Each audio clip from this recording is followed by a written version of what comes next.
di Sulawesi Utara. Senang sekali di kesempatan saat ini, kebetulan di VVIP Bandara Internasional Samratulangi, kami bersama dua narasumber. Kita akan bicara hal menarik, di mana keunikan tersendiri ketika Pilkada tahun 2020 berhadapan dengan masa pandemi COVID-19. Sudah hadir, kebetulan sebelum terbang, secara istimewa, Ketua Bawaslu RI, Pak Aban. Pak Aban, selamat bertemu ya. Bang Reni. Oke, senang berjumpa kembali dengan Anda, dan tentunya ada Ketua Bawaslu Provinsi Sulawesi Utara, Bung Herwin Malonda. Selamat. Selamat sore. Nah, pertanyaan pertama tentunya, Pak Aban, untuk 3 bulan terakhir ini, kekhawatiran apa di benak Anda ketika musim pandemi ini, kemudian ada pilkada yang sudah sementara dalam tahapan? Oke, terima kasih Bang Reni. Mohon izin saya buka. Jadi bahwa pelaksanaan pilkada lanjutan di tengah pandemi ini memang ini hal yang pertama kita hadapi dalam penyelenggaraan pilkada ya.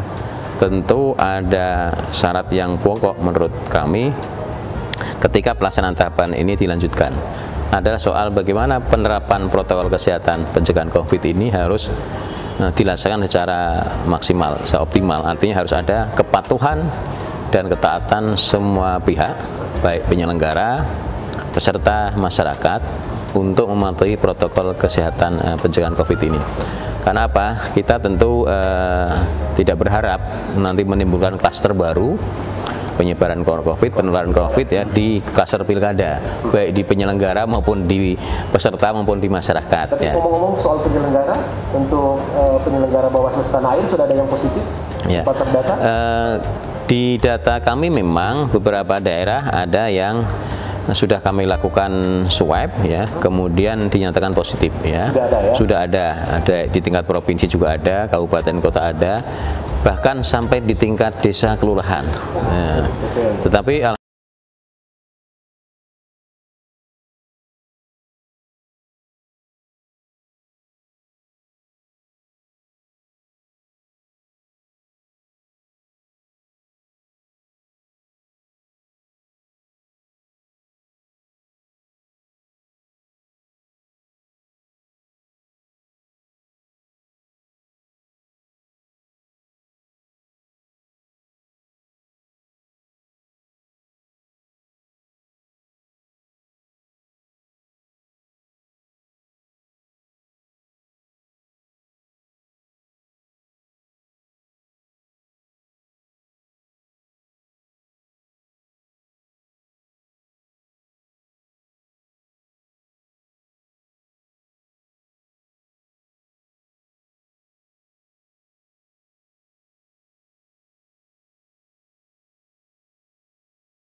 pada masa kondisi normal ya, kampanye rapat umum boleh ya, dengan mengundang banyak massa, ada konser, mungkin kalau di sebagian daerah semacam sudah biasa kalau namanya kampanye rapat umum ada dangdutan. Ini karena nggak boleh ya, semuanya untuk dilakukan dengan daring ya.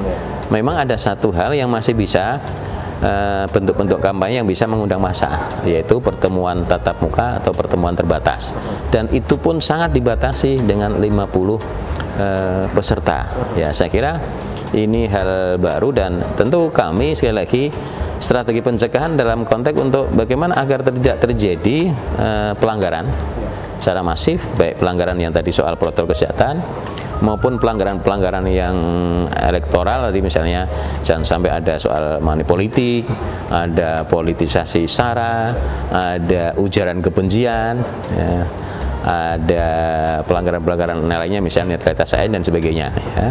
Tetapi sekali lagi protokol kesehatan juga penting untuk harus dipatuhi oleh penyelenggara, masyarakat dan peserta. Pak Ban, menarik ketika Anda sebut tadi money politik, ya. Nah, pengawasan ini butuh profesionalisme tersendiri dari para penyelenggara. Nah, beriringan dengan pandemi ini, apakah tidak ada gap atau hambatan-hambatan? Gimana formula dari Bawaslu RI? Memang money politik ini di pilkada maupun pemilu masih ada, ya kan? Tentu sekali lagi tadi upaya pencegahan kita harus maksimalkan. Karena apa?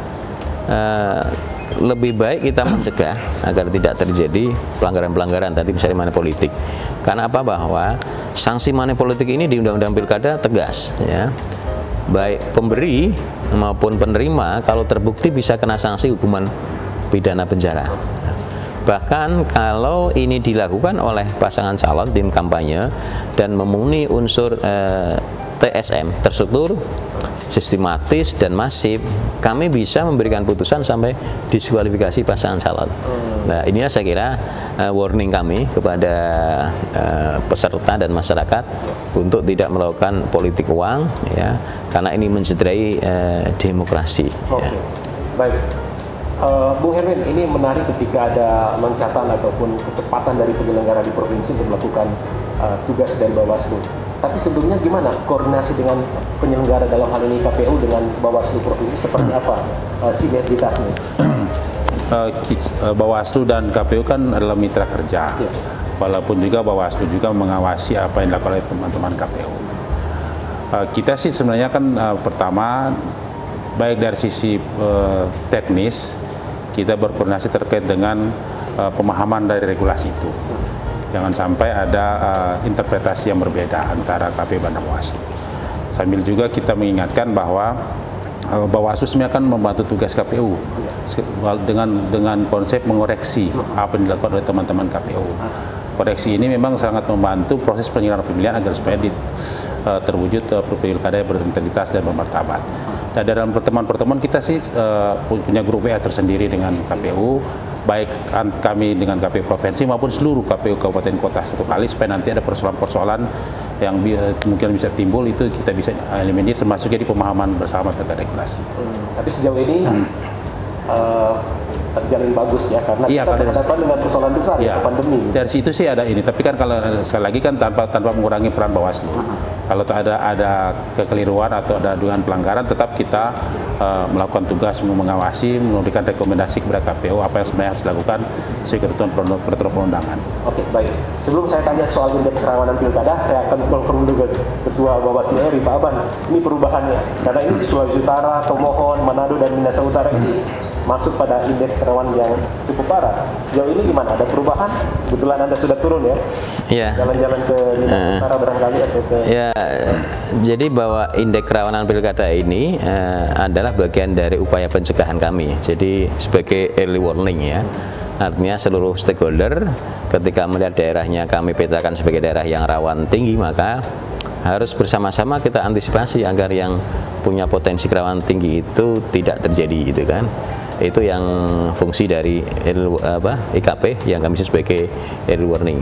Nah, tentu ini bermanfaat bagi seluruh stakeholder, ya. Tadi bagi penyelenggara, tentu stakeholder terkait, ya, pemerintah daerah, kemudian juga aparat keamanan dan sebagainya. Ya, prinsipnya bahwa kita tentu semua berharap bahwa pilkada ini memang bisa berjalan luber dan jurdil, dan nanti hasilnya terpilih kepala daerah yang betul-betul membawa kemajuan dan kesejahteraan bagi daerahnya. Nah, memang di tengah pandemi COVID ini ada hal yang menurut kami memang prinsip dua hal yang berbeda antara prinsip pandemi dengan prinsip pemilu pilkada. Pandemi COVID ini kan prinsipnya, filosofinya adalah stay at home. Ya. Jadi semua pokoknya di rumah. Sementara namanya pemilu pilkada ini kan mobilisasi massa. Ya. Bagaimana masyarakat harus nantinya hadir ke TPS, ya. hari H pemungutan harus hadir ke TPS. Nah inilah saya kira dua prinsip yang bertolak belakang. Yang satu stay at home, yang satu pada posisi tetap tahun ini pilkada tidak lagi untuk tahun depan. Selama ini bahwa putusan terakhir RDP memang kita tetap optimis bisa dilaksanakan 9 Desember 2020. Tentu tadi dengan prasyarat kita harus sama-sama semuanya stakeholder mematuhi protokol kesehatan. Kalau ini tidak bisa ditepati dan tidak ada komitmen yang sama, saya kira ini potensi-potensi tadi jadi klaster baru yang kita khawatirkan. Jadi kuncinya ada pada komitmen semua pihak stakeholder untuk mematuhi protokol COVID secara ketat ya. Oke, katanya Pak Aban sudah seperti nakes ya, rapid terus, swab terus gitu ya. Iya. Jadi kan persyaratan untuk terbang ya, setiap mau terbang mau tidak mau harus melakukan rapid. Swab sudah beberapa kali PCR itu ya. Alhamdulillah sehat, kita semuanya sehat semua lah. Oke, Bung Herwin, ini menarik ketika indeks kerawanan itu ada di Sulawesi Utara, kemudian secara spesifik kota kabupaten, Manado, Tomohon, Minut. Nah, ada spesialisasi nggak tim yang akan turun di daerah ini atau merata saja? Indeks kerawanan pilkada kan dikeluarkan oleh Bawaslu ini kan kita jadikan sebagai early warning system, cegah dini kita agar supaya itu tidak terjadi. Kita sih sangat berharap, malah komitmen kita agar supaya tidak terjadi, jaga-jaga agar supaya indeksnya tinggi. Kita memang kalau kita lihat di dikeluarkan Bawaslu RI itu kan terkait dengan politik uang, terkait dengan politik sara dan terkait dengan netralitas ASN. Kami provinsi, kabupaten, kota, bahkan kecamatan dalam fungsi pencegahan itu melakukan sosialisasi sekaligus melakukan rapat koordinasi stakeholder.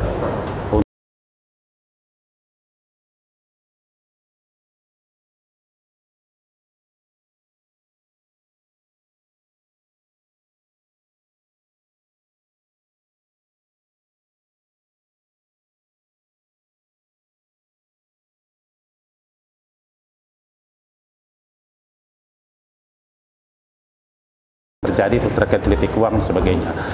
Terkait juga ASN di beberapa kabupaten kota agak masif, kita sekarang sudah meneruskan laporan maupun temuan kepada Komisi ASN, juga kita berharap secepatnya akan dikeluarkan rekomendasi. Ada korelasi nggak data dari Bawaslu RI dan kenyataan di daerah-daerah itu? Contoh indeks kerawanan pilkada kan memang salah satu sumbernya dari data hasil pengawasan kita. Memang dari lapangan. Dari lapangan itu memang relevan. Jadi data pengawasan kita baik yang terjadi sebelumnya maupun yang memang kita lakukan selama ini, termasuk potensi-potensi masalah yang di luar pilkada. Nah, ini sebenarnya jadi hasilnya itu pun dari kolaborasi data-data yang ada, termasuk data pengawasan sendiri. Pak Aban, ini menarik ya, karena publik baru tahu juga mungkin datanya memang diambil real di lapangan. Apakah nanti sebelum tanggal 9 Desember saat pencoblosan, rilis itu akan terjadi lagi untuk pengumuman indeks? Jadi kami memang sudah updating IKP ini yang ketiga. Jadi pada awal tahun 2020 itu rilis pertama. Kemudian begitu pandemi COVID terjadi, kita update. Kemudian terakhir kemarin ketika mau dilaksanakan tahapan lanjutan ini, kita updating. Oke, sebelum Anda jelaskan lebih rinci, kita coba break sebentar dan kami akan kembali usai jeda pariwara. Tetaplah bersama kami.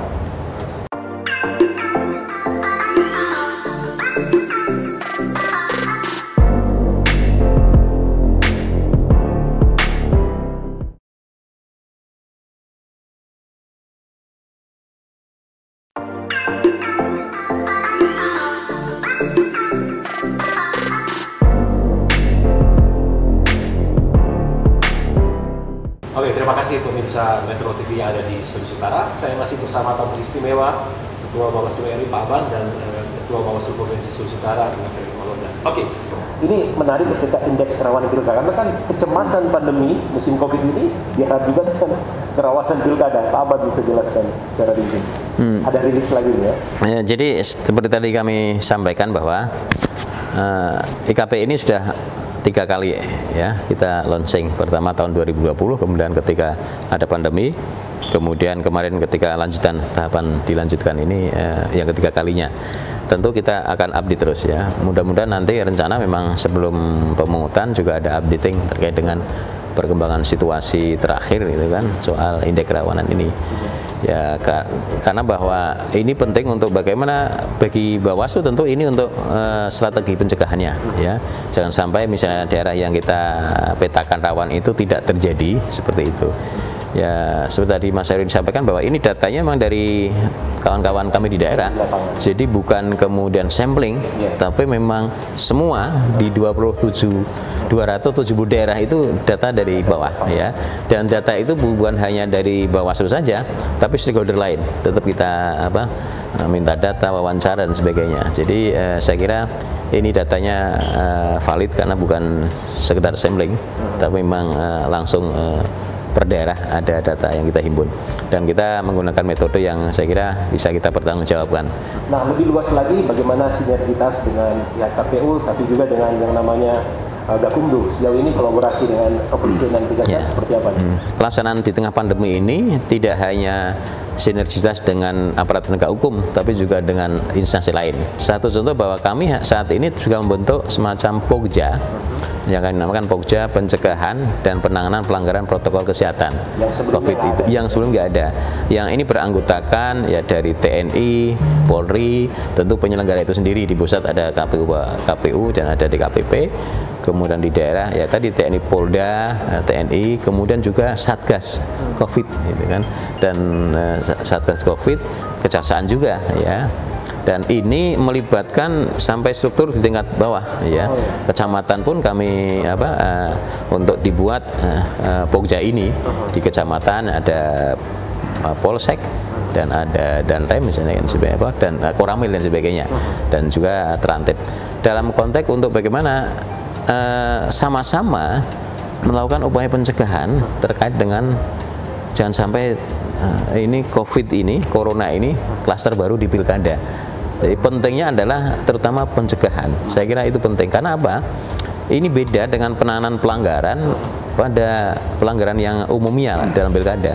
Kalau misalnya ada kampanye melibatkan anak ya, kemudian kampanye ada netralitas ASN, begitu terjadi nggak ada orang yang terpapar kira gitu kan.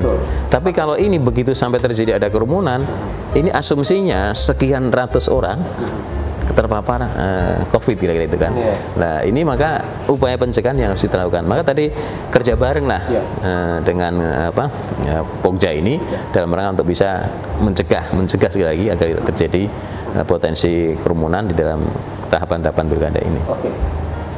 Sebelum mungkin ke Bung Erwin, di provinsi sendiri seperti apa? Karena kita akan memasuki sebulan ya kampanye, sudah ada pelanggaran-pelanggaran yang berarti, terutama ini pelanggaran COVID ya, apalagi ada Satgas sampai di provinsi dan pedesaan. Seperti apa, Bung? Kita kan dalam pilkada ini ada dua hal yang kita harus kedepankan. Pertama, menjamin adanya kedaulatan rakyat. Yang kedua, itu menjamin adanya keselamatan rakyat. Nah, terkait dengan pelanggaran pilkada, memang ada beberapa laporan yang sudah kita tangani.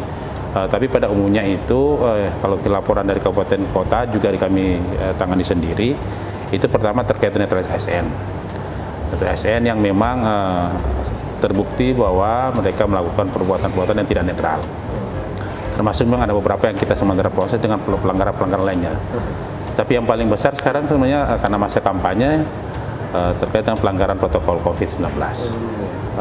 Sulawesi Utara dalam ini Bawaslu sudah melakukan koordinasi dengan semua pihak stakeholder, sebagaimana Pak Ketua Abang kata tadi, dengan TNI, Polri, Satgas COVID, Satpol PP, dan teman-teman KPU, untuk bagaimana kita mencegah pelaksanaan pilkada dalam ini kampanye yang mengedepankan kerumunan, ada potensi kerumunan. Sambil kita koordinasi dengan penegak hukum, kejaksaan, polisi, terkait dengan bagaimana menindak apabila ada pelanggaran terkait protokol COVID. Karena memang kalau dilihat di pelanggaran protokol COVID, itu sebagian besar atau hampir semuanya itu diatur di luar ketentuan undang-undang pilkada. Ini memang domain dari rekan-rekan atau dari pihak kepolisian dan pihak kejaksaan untuk menindaklanjuti temuan. Tapi yang paling penting kita lakukan sosialisasi sekaligus pencegahan agar supaya nantinya proses pelaksanaan kampanye dan nanti juga dari pemungutan suara itu tidak menimbulkan kerumunan, atau kata tadi, sambil juga tidak akan menjadikan klaster baru dalam pelaksanaan pilkada. Sepakat. Nah, tadi soal netralitas ASN, kalau dibandingkan dengan pemilu 2019, gimana kualitas dan kuantitas yang ditemui sebulan terakhir ini seperti apa? Kalau saya sih perbandingkan yang terakhir, kalau pilkada 2015, pilkada 2015 ini memang agak menurun terkait dengan ini. Sebenarnya kan Sulawesi Utara di 2018 ranking 1 netas ASN seluruh Indonesia. Di 2019 masuk 10 besar. Jadi ini jadi fokus pengawasan kita sambil kami dengan teman-teman kabupaten kota dan juga Panas kecamatan itu melakukan koordinasi dengan para pihak. Mengingatkan, saya kalau kami dan ini dengan teman-teman yang juga selain koordinasi formal, kita koordinasi non formal, maksudnya biasa saja kan kita ingatkan pejabat yang kebetulan kita kenal bahwa agar supaya tidak melakukan perbuatan yang tidak melanggar. Sambil kita pertama secara ini komite normal mereka kita undang untuk rapat agar supaya mereka bersama-sama untuk menyatakan komitmen bahwa mereka akan netral dalam pelaksanaan pilkada. Bahwa mereka adalah pelayan publik yang benar-benar mengedepankan rakyat yang memang menjadi bagian secara keseluruhan tanpa memandang dia berasal dari warna apa, dari pasangan calon mana yang akan dia dukung, tetapi juga dia tetap netral untuk pelayan publik itu sendiri. Bagaimana penilaian Anda karena ini kampanye beralih ke dari sosial media? Apa yang perlu menjadi catatan penting dalam proses? Ya, kami memang bisa menyadari ya, ini kondisi normal baru ya. Jadi memang harus ada perubahan drastis ya. Yang dulunya kampanye bisa dengan banyak mengundang massa, ini semua harus dengan daring. Mau tidak mau ini menuntut pasangan calon tim kampanye harus membuat kreasi ya, inovasi ya.